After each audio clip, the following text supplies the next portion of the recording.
मेरे प्यारे आका करीम सल्लल्लाहु अलैहि वसल्लम ने फरमाया, तुम मुझे दो चीज़ों की ज़मानत दो, मैं तुम्हें जन्नत की ज़मानत देता हूँ।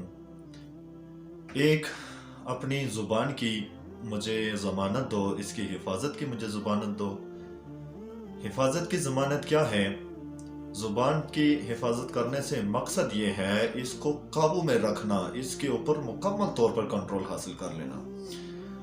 जब अपनी ज़ुबान को हम अपने पड़ोसियों के ख़िलाफ़ इस्तेमाल नहीं करेंगे, हम अपने रिश्तेदारों के ख़िलाफ़ हम इसको इस्तेमाल नहीं करेंगे, हम इसी ज़ुबान की हिफाजत इस तरीके से करेंगे कि हम इस ज़ुबान को किसी भी फहश गोई के अंदर इस्तेमाल नहीं करेंगे।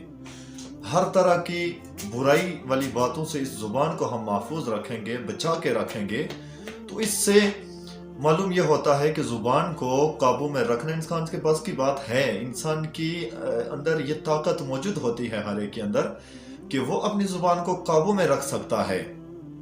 अगर उसके पड़ोसी उसकी ज़ुबान से महफूज हैं तो इसका मतलब यह है कि उसकी ज़ुबान उसके काबू के अंदर मौजूद है।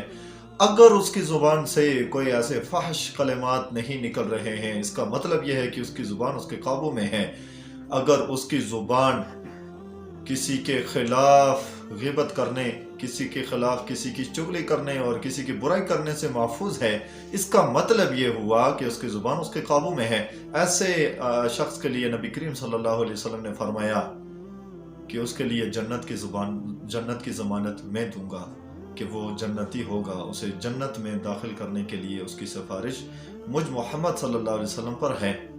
इसलिए इंसान के जिस्म के अंदर, इंसान के मुंह के अंदर एक छोटा सा जो लोथड़ा है, इसकी हिफाजत करना, इसके ऊपर काबू पाना और इसके ऊपर मुकम्मल कंट्रोल हासिल करना कोई मुश्किल काम नहीं है।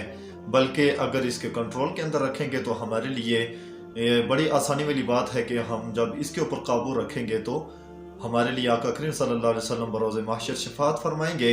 इसलिए अपनी ज़ुबानों पर कंट्रोल रखें, अपनी ज़ुबान से कभी भी किसी को तकलीफ ना पहुंचाएं, कभी किसी को दुख ना पहुंचाएं, कभी भी इससे गलत जुमले इस्तेमाल ना करें। अल्लाह ताला हम सब का हामी और नासिर हो।